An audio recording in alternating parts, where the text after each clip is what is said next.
mental health matters. My name is Akshay Pertab.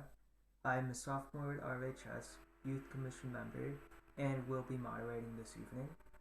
I want to let everyone know this webinar will be recorded, and any questions you may have, please put them in the chat and we will try and get to them. Denise Quayle, chairperson of the Youth Commission, will be monitoring the chat box. Let me introduce the other commission members participating who will be asking our panel questions.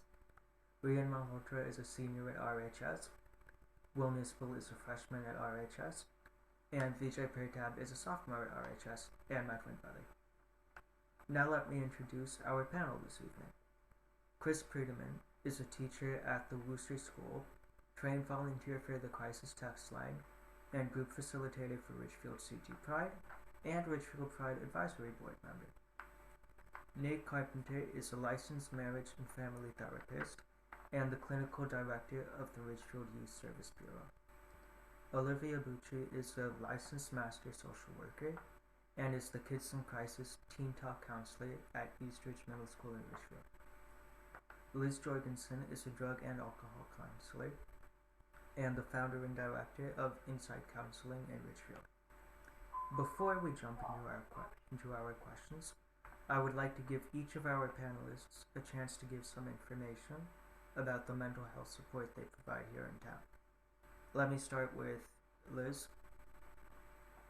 Hi, everyone. Thank you for taking some time out of your busy life to be with us this evening, and for all the panelists, and also mostly for the students who volunteered your time. I have been very lucky to work in Ridgefield for 24 years now. And the one thing I really want parents to hear about the mental health state with young people is that it, many parents believe that they themselves are not pressuring their child to achieve more or to do more. And that may be correct, but many kids in town feel this intense pressure to keep up with the achievements of their friends or with other people in their classes. And I don't know about if anyone else can relate to this, but some of the schedules that I hear for some of the students that are struggling the most, it are just so intense. And I think, you know, I- we are in a competitive world and we do have to prepare our kids for the world. But I have four grown children who are all educated and all pay their own bills. We only allow them to take one AP class a semester, and somehow one of them even got a PhD. I don't know how we did it. So we don't have to kill our kids with pressure, pressure, pressure. And we may not say it, but we have to remind them that they're gonna wind up in a good place. So I just want to say that. And the other thing, just quick, is there is a great deal of unfortunately, of vaping and use of marijuana that goes on in town, and it's somewhat ubiquitous. I'd love to hear from the students. I hope maybe I'm overreacting, but and I think teenagers need to hear loving, positive messages, but firm messages from parents about the dangers of those.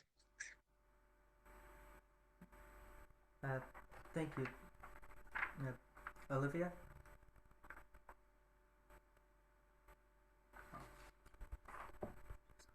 Olivia, you're on mute. I'm so sorry. Hi, everyone. I'm Olivia Bucci, and I'm the Teen Talk counselor at Eastridge Middle School. I would say, there's a lot of stuff that has come up I've been in the field for now 3.5 years, and this being one of my roles and also in Newtown Middle School. And a lot of things have come up in terms of anxiety, school avoidance, and what Liz is referring to as well with, a lot of pressure. I am obviously at the middle school level, but I am hearing about, kids wanting to apply to colleges and what does this mean? And what do these placements mean for my future? So, there is a lot of pressure in a community that is as wonderful as this. I would also say too, just with the pandemic and everything that has happened over the last few years, there's a lot of anxiety about being in school, and there's a lot of anxiety that comes with going to school every single day because, at times it wasn't always happening. So, those are some of the things that I've seen just working with young people. Yeah. Okay, thank you, Ms. Bucci. Nate?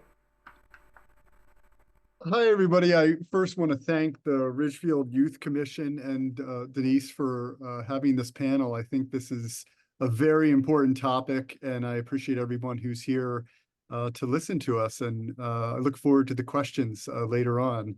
Again, I'm Nathan Carpenter. I'm a licensed marriage and family therapist. I'm the director of Ridgefield Youth Service Bureau. We're located in the Town Hall Annex. If anyone doesn't know where we are, I have a lot of people since I've started here about 3 years ago that didn't know we existed. I also have a colleague, Doug Burrell, who's also a licensed marriage and family therapist who works here. And both Doug and I are part-time. I have a history. I've been clinical director of 2 much larger youth service bureaus in Connecticut, and I've been a licensed marriage and family therapist for almost 20 years now. So I would say that predominantly I would agree. I think that I have a lot of young clients that come in that are seeking help regarding depression and anxiety at a much younger age than I would see at the beginning of my career. I think that vaping, both marijuana and nicotine, are an issue. And just recently, when you said that, Liz, I thought I've had a couple clients actually come in and say, I want to work on getting clean from nicotine, marijuana, and TikTok. And Wow. and A and it good really set. opened my eyes. At first I thought, I thought it was funny, but it is very true that this social media presence is very dominant in young children's lives and adults' lives. So that is something I look forward to talking to later on. Thank you. Thank you, Mr. Carpenter. Chris? So I've been working as a volunteer crisis counselor with Crisis Text Line starting in November 2019. So right before the 2020 election and right before the pandemic, and I rode that wave the past couple of years, and I've seen a variety of conversations from texters across the country. And a lot of the things that the panelists have mentioned are ubiquitous throughout. This sense of anxiety around a lot of things, some aspects of depression, substance abuse as well. As part of facilitator for Ridgefield Pride, I work with a lot of people there as well to try to build community. And I think to add to everything that people have said so far is there's I think a sense of isolation that's coming up a lot for people too. This sense of I've got stuff going on and I don't know who to talk to, or maybe I don't feel comfortable talking to somebody. And so we see those people responding as texters or members of Ridgefield Pride who are looking for community. And I think that's one of the challenges these days too. Those social media platforms have really put up a barrier in some ways to building community and fighting isolation. And so that's a big piece what I see as well. Okay. Thank you, Mr. Friedman. So Rian, we will start off with you with your first question. Okay. My first question is for Mr. Carpenter, and it is, what are some of the biggest mental health challenges facing teens today, and what are some strategies you would suggest for improving and maintaining good mental health? It's a good question. I think, right off the bat, I think some of the major challenges, obviously these are going to be very personal and individual for the person coming in. But I think, going back to talking about anxiety and depression, that comes from somewhere, and that's somewhat new, especially at younger ages. So I think that a lot of people will go back to the pandemic and say that this was the cause of a lot of these issues that we're seeing now. From the research that I've seen, a lot of that is pointing to kind of a coincidence that at the same time the pandemic happened, a lot of research was showing that social media, the effects of social media and parenting style were causing a lot of these issues that I think came out of the pandemic and got misidentified. So again, I think for young kids that are dealing with the pressures like Liz mentioned, not just scheduling, but the anticipation of going to college. I've seen middle schoolers come in feeling stress and talking about colleges. And again, developmentally, they have no concept of this, but they're given this stress. And it's not that the parents are meaning to do this, but it's something that they're picking up on conversation. So again, I think that the reasons that people come in for therapy are very personal. I think that these are very broad subjects that affect us all, not just young people, but adults as well. So I gladly will pass this on to anyone else who wants to add to that question. Thank you. From a data perspective, when we look at the texters that come into the crisis text line, one of the major things that they self-identify is relationships and that connection with other people. And I think that goes exactly what Mr. Carpenter is saying. That relationship between their parents for a lot of kids has been a strenuous one or challenging one, or they're feeling misunderstood or not heard.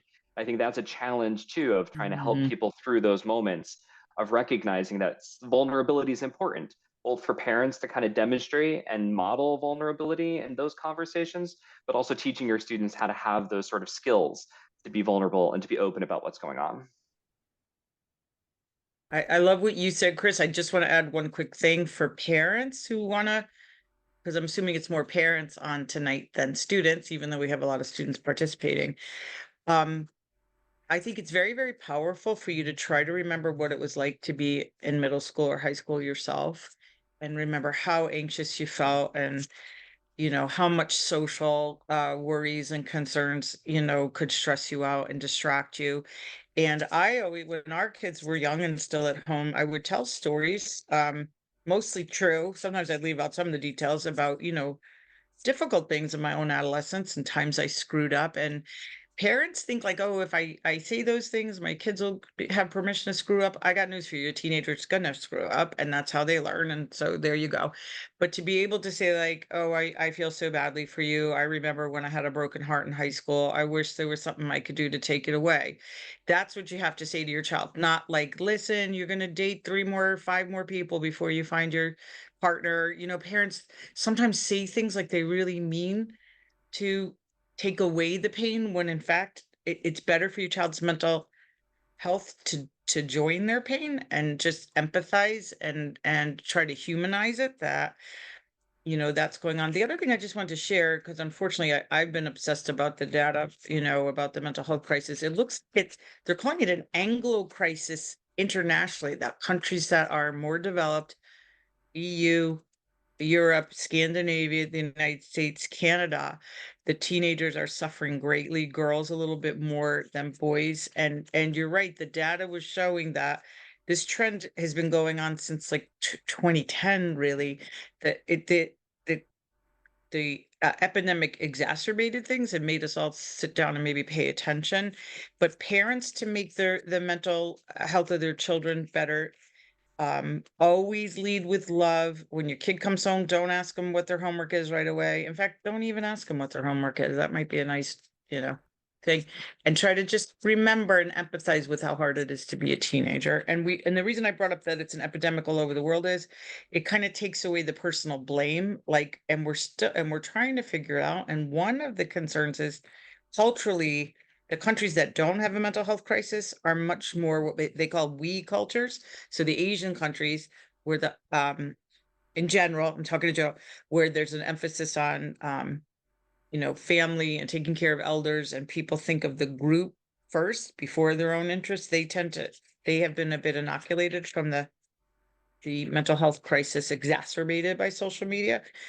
But we're refiguring this out kind of as a world, because it's affecting like anybody who lives in a more individualistic nation. Their nations are struggling with this right now. That's what the data is looking like. Okay. Ms. Bushi, would you like to add anything? Yeah, sure. The only thing I would say in terms of mental health hygiene, I really encourage, especially young kids, to create boundaries. And for kids, that can look like, just spending less time on their phones, spending more time in person, and valuing those connections, doing things that they like to do, not that they just have to do. I'd also say knowing when to ask for help, because I think Mm.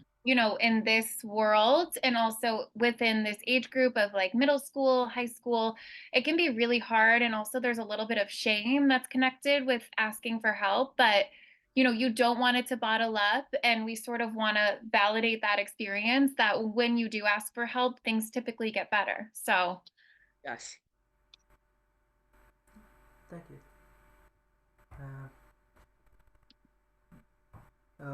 Will is going to ask the next question. Okay, so this question is directed towards Chris, but obviously anybody can jump in after. So are there any specific programs, podcasts, apps, documentaries, or maybe something else that you believe could be helpful for young people? So as part of what the volunteer crisis counselors do with the crisis text line is we provide people with a variety of different resources that they can use to sort of self-help their way through some very difficult moments. And that might include things like the Tribe Wellness Community, which is a forum-based moderated platform where people can go and share their experiences and find some of that online support that they're looking for in a more positive and constructed way. There's all sorts of apps that are out there for managing anxiety that will do a grounding activity for you. That will walk you through some steps to calm you down.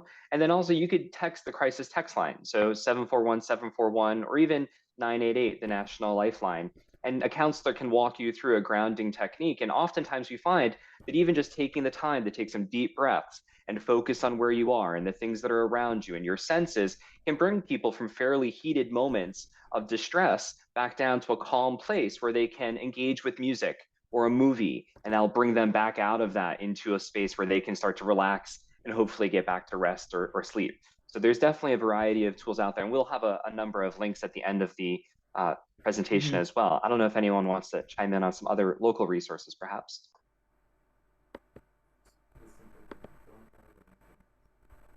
Am I allowed to say something other than apps? Because one thing at Inside Counseling that we insist on is that young people, if they're not already doing a sport, and they're kind of, in my opinion, there's kind of two groups that are in trouble in the local area: the kids that are over scheduled and are not getting enough sleep, frankly, and then the kids that are maybe very withdrawn and not doing enough. So we really encourage getting outside every day and physical activity. The data on that is incredible, and it doesn't have to be team sports, and it doesn't have to be going to the gym. I mean, I walked my dog this morning. That's enough to get the light and the sun being out, right? The last couple of days, right? It feels so great. And for parents also to really any apps that help monitor sleep can be helpful to a young person, but the parents also insisting on teenagers getting enough sleep. That basically when we sleep is when all of our brain chemistry resets, the body repairs, the brain chemistry resets, and absolutely positively so many teenagers are sleep deprived. And it's not just from screens. A lot of times it's from homework or activities, or they're getting home at 9 o'clock at night from the hockey game or whatever. And sleep really is the cornerstone of mental health for many people. Like, can't you relate to if you're feeling really stressed and upset or whatever, and you get a good night's sleep, you're just a new person. And really, I feel like we have a sleep crisis. So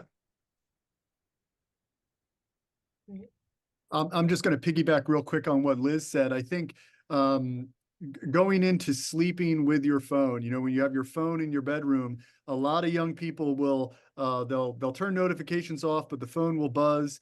They'll wake up and they'll look at their phone. They'll put the phone down and they'll go back to bed.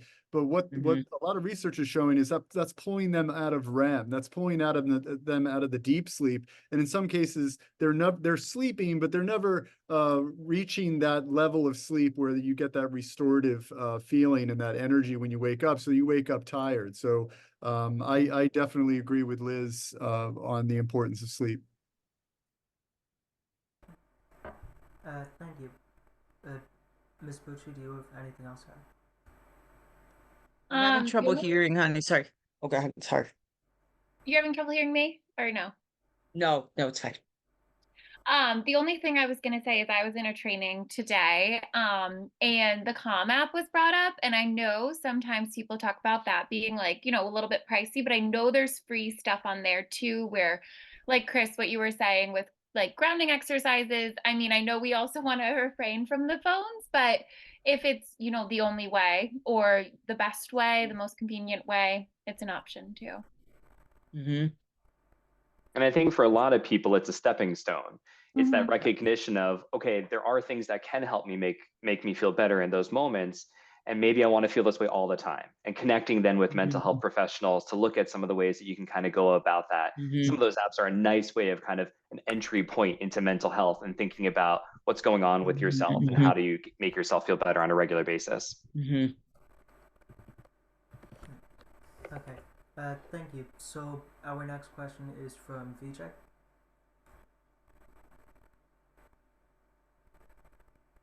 So this next one is for Ms. Jorgensen. How can we help young people and their families overcome or decrease the stigma associated with seeking out mental health services? Oh, that's a wonderful question. Well, first of all, I really want to compliment you, the younger generation. I think you guys seem to have broken through the stigma in your own culture, like with each other. And I think it's very cool. I mean, every once in a while here at Insight, we have a waiting room that because there's a bunch of therapists here.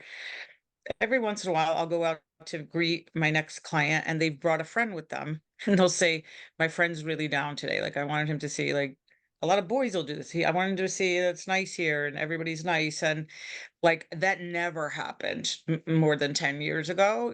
I think it's very cool. I think if there's stigma to be busted, it's among the parents.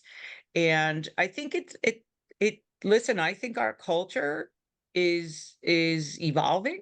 The young people will lead us forward, but I think there still is a lot of stigma and a lot of judgment on families, and especially on the mothers when a child has mental health issues, when in fact we know a lot of the predisposition for mental health issues is genetic. And when something is affecting 50% of young people, at least episodically in the developed world, it's not the parents' fault. There are many factors involved. And I think for parents to understand, like, and luckily many pediatricians are so great about gently saying why it's important to go for mental health help. But I've had parents in here tearful saying, "Well, this was such a great experience, and but we were so embarrassed or didn't really think it was a problem." I mean, I don't really have an answer to get through to parents who maybe, grew up with their own stigma against it, and or maybe they have never experienced mental health issues in extended family members, although every family has, some of those issues. Um, and then the other thing is like Ridgefield is an area so rich in resources. And Nathan brought up, like, yeah, I can't believe that some people still don't know that we have this amazing resource, the Ridgefield Youth Services, sliding scale, care if your insurance stinks or you're on your deductible and you can't afford it. Plus the resources and the workshops, and there are so many people in town. In fact, Tony Phillips, who's our social worker for the town of Ridgefield, developed a list of all of the therapists in town who are willing to see people for sliding scale, or if they're, in fact, I can probably get that list for you to share with the resources. So I mean, this town is so rich in resources. And in fact, I found the Ridgefield Youth Services is great about, I mean, I just called Doug directly, Nathan, but about connecting people, quickly with resources that are not maybe at the Ridgefield Youth Services. And I think we should feel good about that. And hopefully it breaks the stigma a little bit to have so many, resources and people committed to helping others, like on a sliding scale, because I think that is important. It's very important to offer that.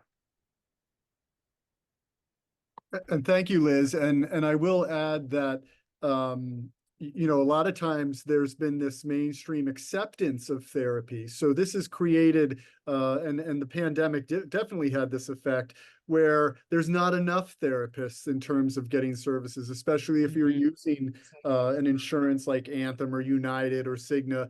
A lot of times you're not finding a therapist that's anywhere near you or local to you. So in some cases, I see less stigma, but I also get phone calls from people that have been calling therapists for months and they haven't even gotten a phone call back. So I think that there's this need for mental health providers to be out there. So again, I just wanted to add that. Thank you, Liz.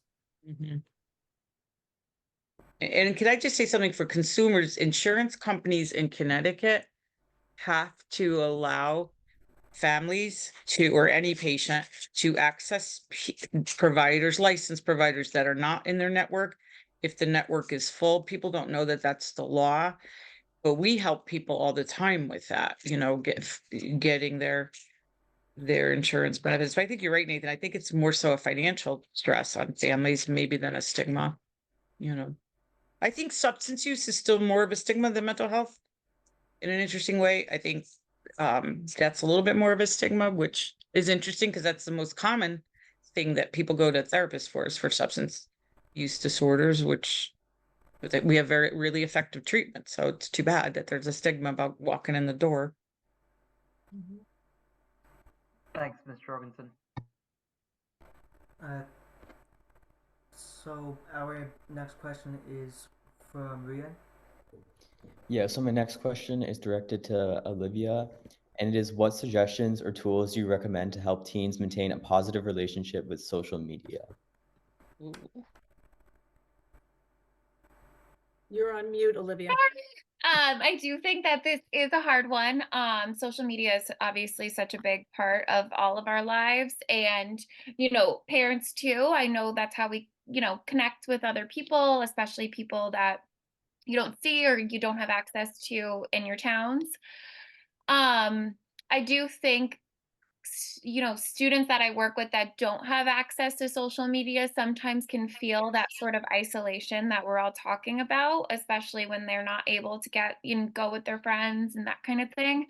But I feel very strongly about creating strong boundaries, limiting the time that you're on your phone, especially during the school day, after the school day. Mhm. You need your brain to relax and decompress. I would also say phones in the bedroom, like I think that's a hard line. You shouldn't be able to just have access to your phone all night because, like Liz was talking about, sleeping is so important.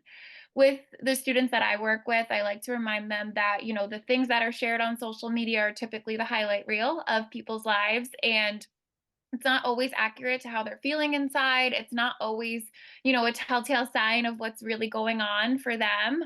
And that's especially helpful for middle schoolers because I know a lot of what they're posting on social media is, to get that reaction or that validation that they're doing the right thing. I also always encourage students to prioritize the aspects of social media that are good and do make them feel good. So like if students are really interested in sports, like watching sports videos, if you're really interested in art, like, kind of finding creative ways to incorporate it into your life because it's going to be there. Yeah. And I think with, especially the younger kids, staying educated on social media and the safety around it. I encourage parents to always know what platforms that your kid is on and what ages of the people that they're talking to. Like, is it all their friends? Is it random people? Also just knowing that, sometimes social media can be associated with anxiety, depression, lower self-esteem, and increase, feelings of this constant comparison that we don't have in the real world. So I think, there's a way to do it. It's complicated, but it can be done. And I think this generation too is having, an easier time with it because we're so aware of the effects compared to, the generation above them. I think there's value as well in looking at a school community. So as a teacher, my students have their phones maybe for a calculator or a Desmos graphing or something like that. But keeping it in your pocket is going to always have that sensation and that trigger. And I think there's value in taking it out of your pocket, putting it in your backpack, and spending 30 minutes of class disconnected completely from it, and build up that tolerance of how long can I go without having it physically contacting my body, right? And putting that distance apart. And maybe starting in your favorite class where you're saying, I'm in the best possible environment that I can be in. I'm going to practice putting my phone completely away from me, where I can't see it, can't feel it, can't do anything, and building up that tolerance as the day goes on as well. Chris, I do that as a grown-up who has to get paperwork done. I go hide my phone or I leave it in the car. If I'm going into like a library or something, I'll just leave the phone in the car because I'm not a brain surgeon, nobody has to reach me that urgently. So it helps me focus. I think it's a really great idea. A couple of local independent schools have made a no phone all day rule, but they leave the phones hanging up. The things that go over the closet that hold your shoes in your room, that I was at one independent school recently in Greenwich where the school secretary had labeled like 10 of them for different classes so the kids could have access to their phone during the day if they need to call a parent. And the kids went ballistic when they announced this new rule in September. And now they're starting to give feedback like, we love it. It's so great that nobody has the phone all day, but they can still go and like call a parent or whatever. And I think we're going to start to see more like kind of drastic things like that to just help, help teenagers be focused. It's hard enough to be focused all day in classes that you're bored with anyway, but if you could just be on the phone talking to all your friends, but that's a hard thing to ask kids to choose between calculus and friends, It's tough. As a chemistry teacher, I understand that for Or sure. And our middle chemistry. school has that benefit too of our middle school program has a phone-free environment where the kids Oh, have it put really? away, and it has that. And we do see tremendous improvement in interactions between their peers and feeling positive throughout Nice. the course of the day and having that break and relaxing where you're not automatically in that chill moment of going, oh my God, I got to go check my phone. I get to Mhm. relax and play ball and swing and be a child again. That's kind of a really beautiful thing. I think it's wonderful. I mean, I'm not saying the public schools should change it. I know that's a big thing and independent schools can do that. Um, yeah, you know what some of the girls said? I got to meet some of the juniors and seniors at this one school, and the girls were like, it's so great. Gossip doesn't go on and on and on all day, and like drama, drama, drama on the phone, which I hadn't even really thought of that. Like you're in the school building during the day, and maybe there's arguments and drama going on, and yeah, interesting. Well, that kind of speaks to the fact that all of us, professionals, parents, students, we're all trying to understand what we're going through as a society because it's not anyone's individual fault if this many people are affected. And then it's kind of cool that we're trying to think of ways to make the whole culture, healthier for kids. And if it's healthier for kids, it's healthier for us.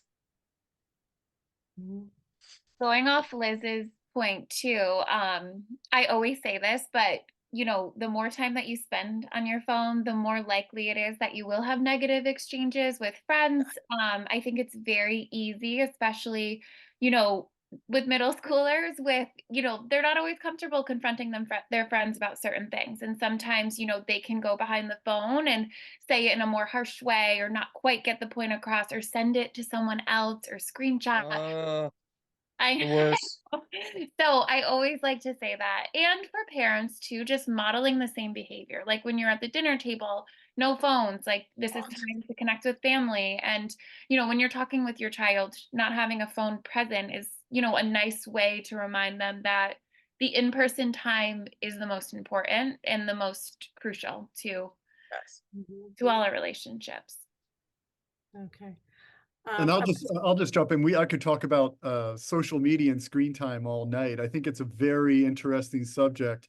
But two conversations I had recently. One with a friend of mine, and we were talking about no one feels better after you spend an hour or 2 or 3 hours on any kind of social media or screen. I think that you feel drained. I think it's like Olivia said, it doesn't make you feel better. I think you might be laughing, you might be enjoying your time, but when you're done, I think everybody has this sense of, this isn't natural. This is something that isn't, great for me. And I think, in terms of the language that we use to describe it, we call it screen time, but I think what we're really, if you look at it carefully, what we're really talking about is content time. It's what you're taking into your mind when you're on these devices, when you're watching the movies, when you're interacting with friends. I think that's where people are starting to be effective, especially repeatedly. They're being negatively affected by this.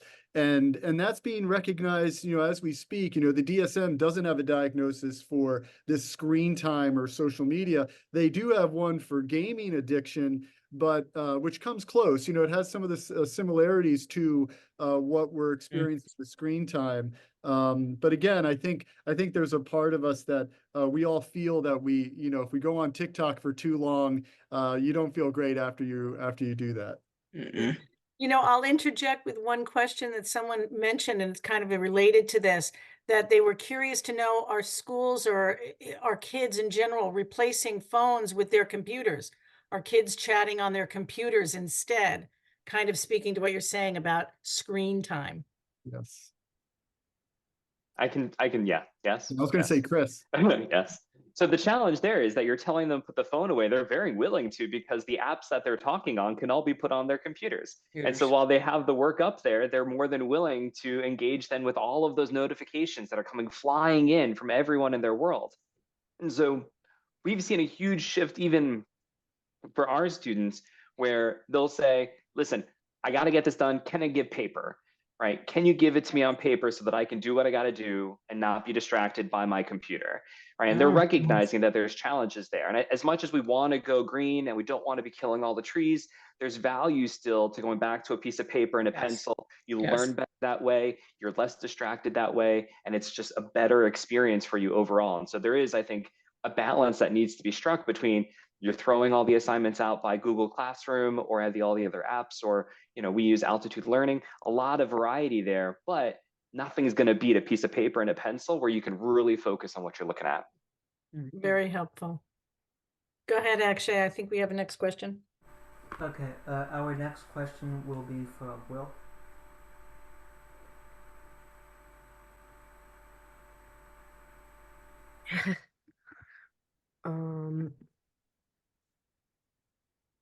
My Zoom is slowing down. Sorry. That's okay. We can hear you. You can? Okay. Yeah, Yep. my camera was cutting out before and I was trying to fix it, but okay. I think there we go. Okay, got it. Okay. So this is mainly directed towards Liz, but in what ways can people manage their stress when things are out of control? For example, like what's happening in the news. Oh, that's very apropos to where I'm at right now. I just canceled cable TV at my house because I know that I'm not going to do well with cable TV in the next several months. I just know it. I think that screen-free time is, I don't just think this, research is showing this over and over again, is absolutely vital to well-being. And I like the idea of that Olivia said. I think there shouldn't just be screen-free dinner. And for my clients here, I recommend at least 2 hours together as a family every day without screens. And that means the parents too. So the parents can't be checking their phone. And I love it because we used to do this in my house. My kids will be like, what do I do for 2 hours? I don't know. You could read, you could nap, you can eat, you can do whatever you want. Just no screens, like what we used to do. And I'm sorry, what was the last part of the question? What can we do for mental health? Okay. Yeah. The other thing is connection is really what's lacking in our culture right now. People feeling deeply connected to each other, and also people, this is from research, people not feeling as connected to something greater than themselves. And by that, I don't necessarily mean religion, but we have seen a real disillusion of a lot of behaviors that made connection more probable between people. Families used to attend temple or church much more on a regular basis. And this is the Anglosphere. This is other countries too, not just America. And we need a sense of social connection. And one thing I tell parents to do with their kids, at least every week, is to go out somewhere other than the house, do something outdoors, or do something somewhere together, and leave those phones in the car, or no phones allowed on the activity. And that may not sound like much, but one activity, say you all go out to dinner and the phones stay in the car. It's amazing how much information parents will get from kids and kids will get from parents. And one last piece of advice I have for parents: practice poker face when your child does tell you things that are going on. And by that, I mean, I remember I always tried to stay calm if our kids shared something that was, a little concerning, even worrisome about a friend, or, ask questions about, like, what do you think about people doing LSD, or something? And I'd get like, boop, why are you asking that? Because if we overreact to a child's disclosure of anything, they're going to be really reticent about bringing other things up to us. And it's a great privilege, if your child trusts you enough to come in and tell you what friends are doing. And it's kind of what I said before: instead of jumping in to give advice, practice a poker face, listen to them. And it's hard to anticipate what the conversation will be, but teenagers need to know that we're approachable And if we blow it and we do overreact, we need to apologize and just say, I'm so sorry. I want you to be able to tell me things. I overreacted. And I think if you establish those ground rules, those boundaries with your child, that there's nothing that you could tell me that would ever make me not love you. There's nothing that you could tell me that will really flip me out. I was a teenager once. I know, things happen that are hard to talk about or hard to explain or understand. That really can go a long way to helping kids with their mental health. I just had a session right before we started where I kept telling the daughter that she could tell her dad what she was so worried and upset about, which is, guess what? She doesn't want to go to his annual Super Bowl party because she actually got invited to the cool party at school. She thought he was going to be devastated. He was like, "Oh, that's great, honey. You're sophomore in high school now. Like, you want to go with your friends to Super Bowl." Like, meanwhile, she thought this would be this big reach and he'd be all upset. But parents have to make the environment easy for kids to just say what's going on. I'll jump in and just add that I think I'm very cautious about language, and I think what Liz said too is, as a parent, we get used to these routines when a child comes home and you say, "How was your day? How was your day at school?" and you don't get a reply or you get a grunt. I think if you change it and you say, "Hey, what made you happy today?" What made you sad today? When that's something that kind of changes the content of the question and they can answer it. So again, I just wanted to jump in and add that. Thank you. And I'll add as well as volunteering with the crisis line for the 2020 election. The news was a huge burden on a lot of people. And we would routinely talk about setting schedules for yourself and recognizing that I am not a member of the US Senate. I have no say in the Supreme Court. I don't need to be fully aware of everything that's happening 24 hours a day. So if I can limit myself to saying, well, I'm going to watch the 6 o'clock news and that's the only one I'm going to watch, great. If I'm only going to check my news app when I'm on the exercise bike, getting a little bit of energy out, great. Ooh, but finding that balance there too, as you're going through the next cycle of news, whatever the drama may be or the challenges that may be out there in the world, finding that balance to it to say, I recognize I can't control everything that's happening. I want to be informed, but I don't have to be super aware of every detail all the time. Very helpful. Okay, thank you. So our next question is from Vijay. And this is for all the panelists. What are some signs that we can look out for when we see someone may be struggling? How do you help them consider getting help?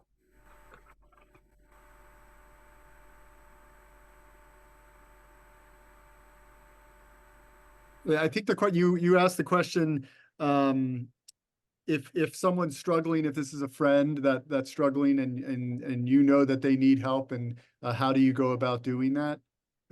I think one, I think having resources in your area are helpful. Obviously, everyone on this panel is a resource that they can reach out to. I think breaking through to your friend, I think a lot of young people feel like, hey, that's not my place.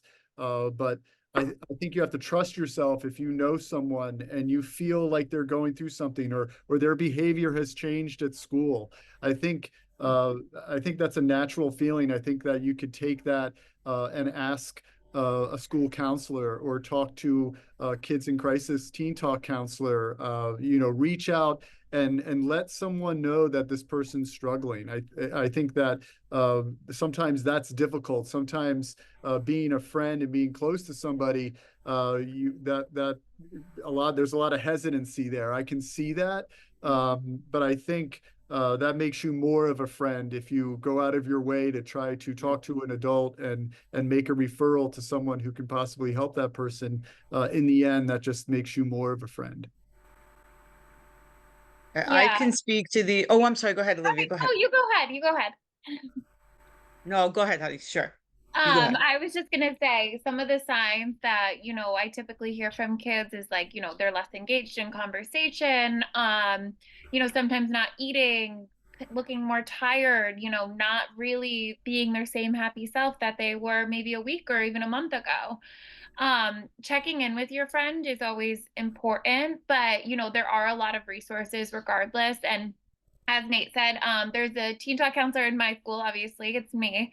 And then there's also one at Scotts Ridge and Ridgefield High School. And we can all be resources to, provide support during the school day, but also we have a 24-hour hotline that students can access at any time. I always give students the number, especially if they're feeling like they don't have resources at home. And, we have groups, we have respite, we have so many other things.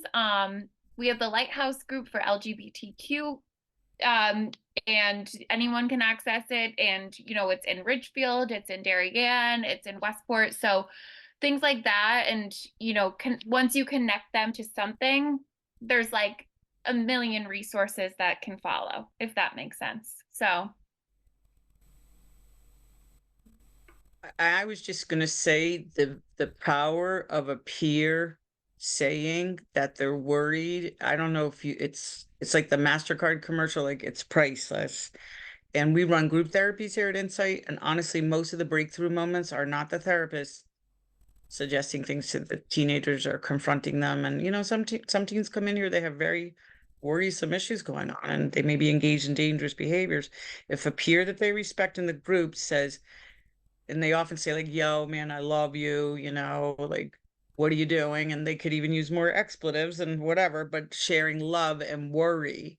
So nobody likes to be told you're doing something you shouldn't be doing. But really, I tell young people, you can't argue with a friend who says, I really care about you and I'm worried, either because of the changes Olivia said.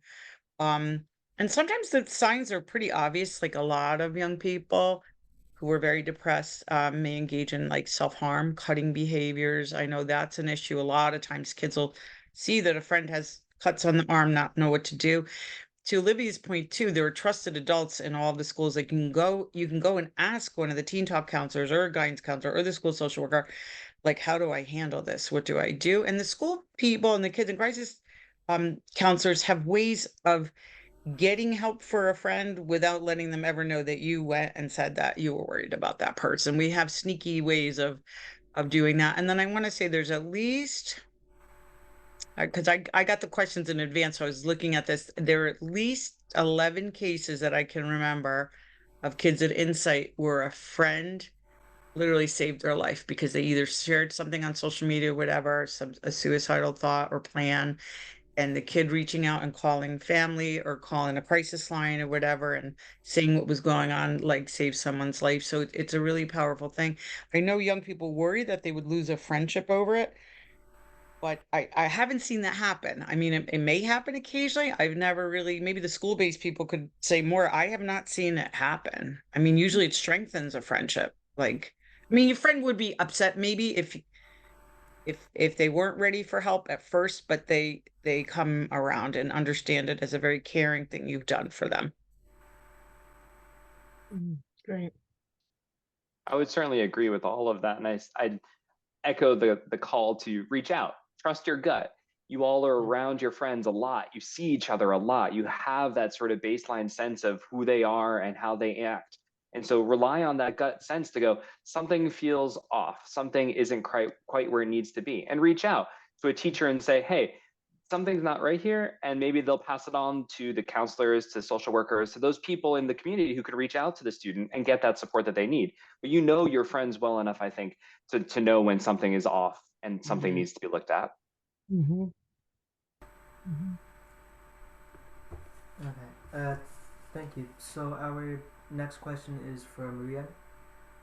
Okay, this one is again to Mr. Carpenter. How do you know if someone's stress, depression, or anxiety is a temporary issue or if a more serious or problematic issue?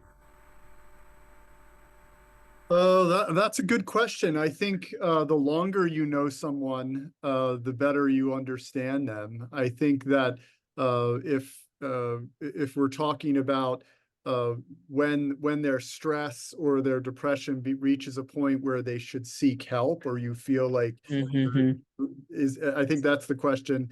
Again, I think that you're going to feel that, you're going to understand that they might tell you that information when you see that. I think that it's hard to see in today's world because in some ways all these young people are under this stress, this shared stress that I don't remember being there when I was younger. And again, I always separate the digital natives, compared to myself. I remember a time without computers and having time to myself, literally having time to myself with nothing to do, and being comfortable with that. And I think in today's world with digital natives, that stress and that feeling is, I see come in with every client that I talk to, and sometimes it's hard to decipher the point at which somebody needs more help. I think that's again a time where you have to reach out.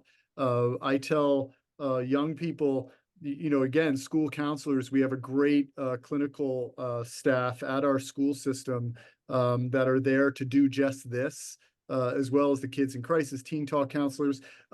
This could be clergy. I always remind kids, especially around the ages of 14, 15, when you go to your pediatrician, that is your doctor. You have a right to utilize that doctor. And I want young people to reach out to that doctor, call that doctor's office and ask them direct questions. That is a confidential conversation you can have, and they will help you. They will put in an effort to try to answer your question, or at the very least, send you or refer you to someone who can help, so you don't feel alone. And again, this is for both somebody who, if you personally feel a certain way, or you see a friend who's feeling that way, I think the only option you don't have is not to say anything. I think that is something that you have to try your best and reach out. And I do want to come out. Chris on the panel has a great list. He provided a wonderful list of connections, all sorts of important phone numbers, and I was just going through it, Chris, before the panel, and I highly recommend everybody look at those resources and jot those down, because some of them are very handy and very easy to use. I'd tag on to that as well. Going back to that idea of trusting your gut, trust what people say. If someone says they're struggling, if someone's saying they're having these thoughts, if someone's saying that they're really sad, believe them, and respond effectively. And if you're in that sense of like, well, are they just joking? Are they being over dramatic? Lean to the side of they're telling me the truth, and I should talk to somebody and reach out for that support. Even if someone is just known for being over dramatic, maybe they need that support to figure out a better way to communicate their needs. And this is a way of getting them that support as well. So I think believing people when they say they're struggling is an important part of this process too. So true. Thank you. So our next question is from Will.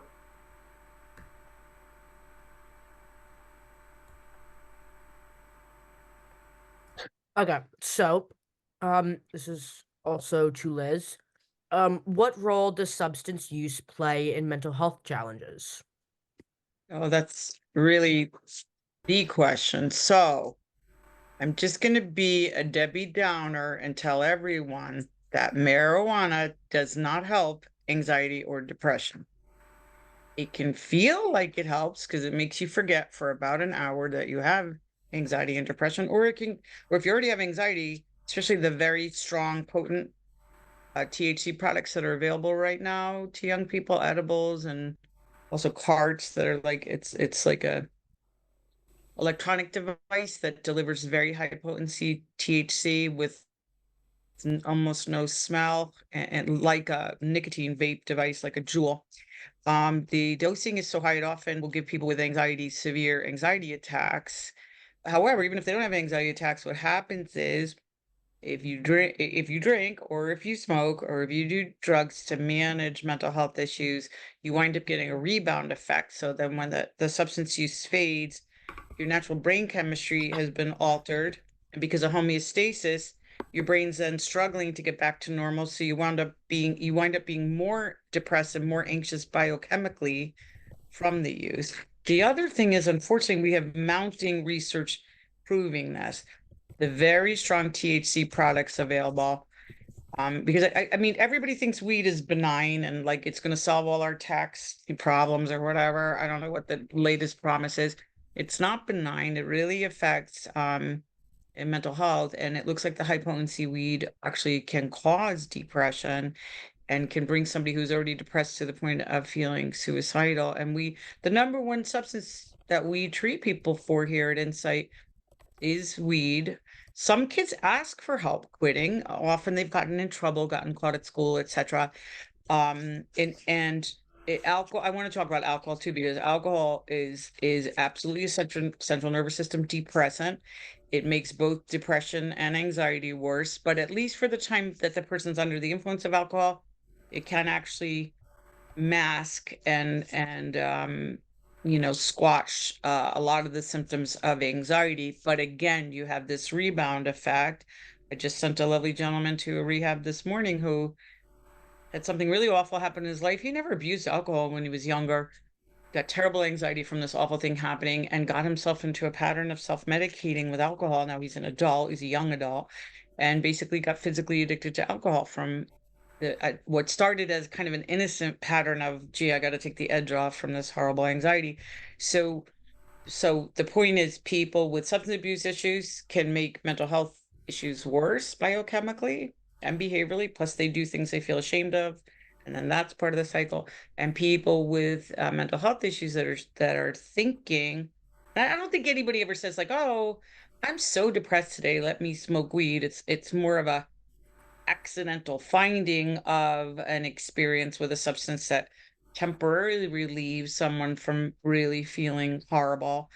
But the goal of treatment should be not just abstinence, not just being clean, but feeling better once you're sober, because we're addressing and helping any of the underlying mental health issues. And that's really what the answer is. And especially among young people, listen, we have had probably, I don't know, 25 to 30 young people have psychotic breaks from the high potency marijuana products. And luckily, so far, all but one of them have cleared and they're okay. And they probably won't have lifelong psychosis. But that's another thing that young people need to understand, that the highly concentrated vape devices with weed are extremely toxic to the brain's neurochemistry and causing a lot of trouble. I always say it isn't your grandmother's weed anymore. Whatever they smoked at Woodstock, that's been gone. The 3% THC weed doesn't exist. Starts at 20%, goes all the way to 90% with these different products, and it really, really very, very detrimental to mental health. Thank you. So this is our final question, unless there's anything in the Q&A or the chat. So before we go to the resource slides, so this is from VJ. And this next question is from Ms. Bucci. What can someone do if they're concerned about a friend's risky behavior or safety, but they've asked you not to say anything?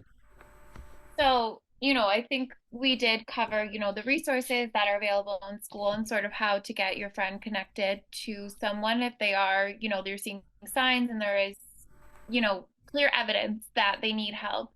I would say if they're telling you not to say anything, typically I strongly believe that going to a trusted adult is never a bad thing. And because you guys are, kids and your students in Ridgefield, I think, what's important is, their safety. So if you ever feel like for any reason that they're, not safe, or they're thinking about self-harming, they're thinking about suicide, all of that, I would say you automatically have to go to a trusted adult and notify them, and your friend might be mad at you. Sometimes that does happen, but it's not permanent. And, like Liz was saying, they'll usually come around. That doesn't typically happen that they'll be upset. They will, they'll be upset in the moment, but once they get help that they need and they, are able to recognize that you're really just a friend looking out for them. I would also say in terms of other risky behaviors like drinking, vaping, marijuana use, those are typically things that are seen in high school. And I would encourage also, if you're feeling like they're at risk for, really harming themselves or not making good decisions or driving under the influence, it is important to tell someone who, can implement some sort of change. And typically as their friend, you're not going to be able to do that, but an adult can. So, always knowing who the trusted adults are, whether it's at school, whether it's their parents, if you have any sort of relationship outside of your friendship, being able to reach out to them and sort of share whatever issue it might be. Thanks, Ms. Pucci. Okay. Does anybody else have anything they want to add on to that?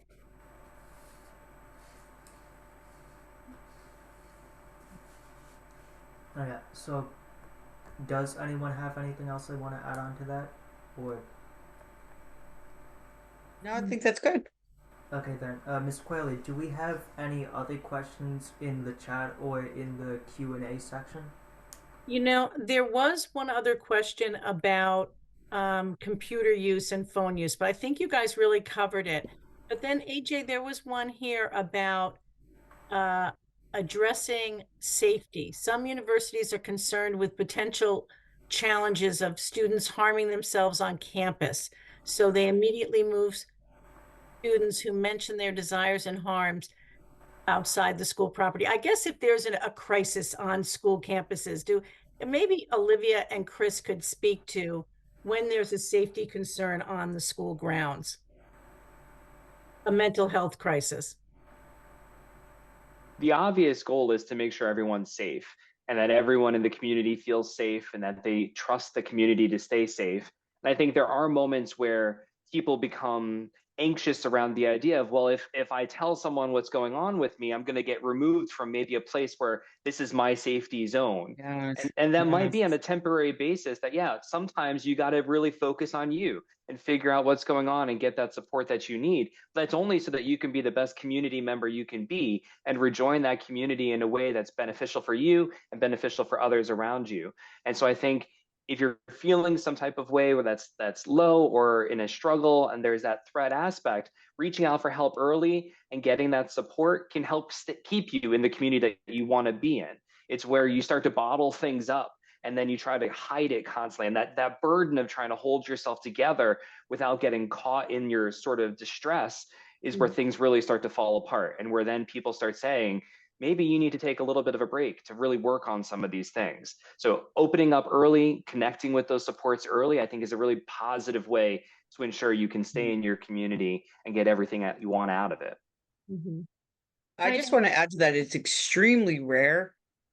It's not that it never happens, but it's extremely rare that a young person would disclose even suicidal thoughts and be hospitalized, right? The only time someone is hospitalized or removed from the community, and I find that I work with a lot of college age kids. I have not heard of anybody being removed from campus, but they can be mandated, like, to see the college based psychiatrist or health center or therapy, to attend the college's therapy services if they're struggling. But people shouldn't be frightened that, if they say that they're feeling suicidal or severely depressed or whatever, they're going to instantly be put in a hospital. It's actually very difficult to get a hospital bed. It's very difficult to find a hospital bed or a rehab bed for somebody who actually really needs it and is asking for it. And I think, I don't know if teenagers get that idea from the movies or whatever, that you go right to rehab, but like usually outpatient treatment is really effective and is what we do most of the time. I'm not saying that people don't ever go inpatient, but most of the time outpatient is extremely helpful. Very good. Okay, so that's it from the chat. I think the other questions were included. You guys answered a lot of the questions in your comments. Oh, Can I ask a question of the students? Do you think we missed anything? Do you have anything to add of like things you think would help No, I with thought it was student pretty mental health? comprehensive. Like we kind of covered all the different aspects from like social media to like putting the phone away at some points and just kind of like even like disorders and like, alcohol and all the substances people could use to cope with. So I think it was good that way that we covered like every little area that uh, Yeah, I would agree. I mean, I think you got all like the main topics of substance abuse, making sure sleeping well, technology, and being able to get off of it, and how it affects your mental health. I think you covered almost everything that you can cover. Okay, So so why I don't can- we pull up the resource slides, Akshay? Okay, oh yeah. We do have some resource slides which will be emailed to all those that registered for tonight's webinar. And a recording of the webinar will be on the Kids in Crisis website. I want to thank the panelists for participating and sharing this information tonight, Kids in Crisis, and the Ridgefield Youth Commission. And thank you and have a good evening. Thank you, everybody, so much. Thank you. Thank you. Good Bye-bye, night, everybody. Thank everybody. you. Thank you. Night. Thank you.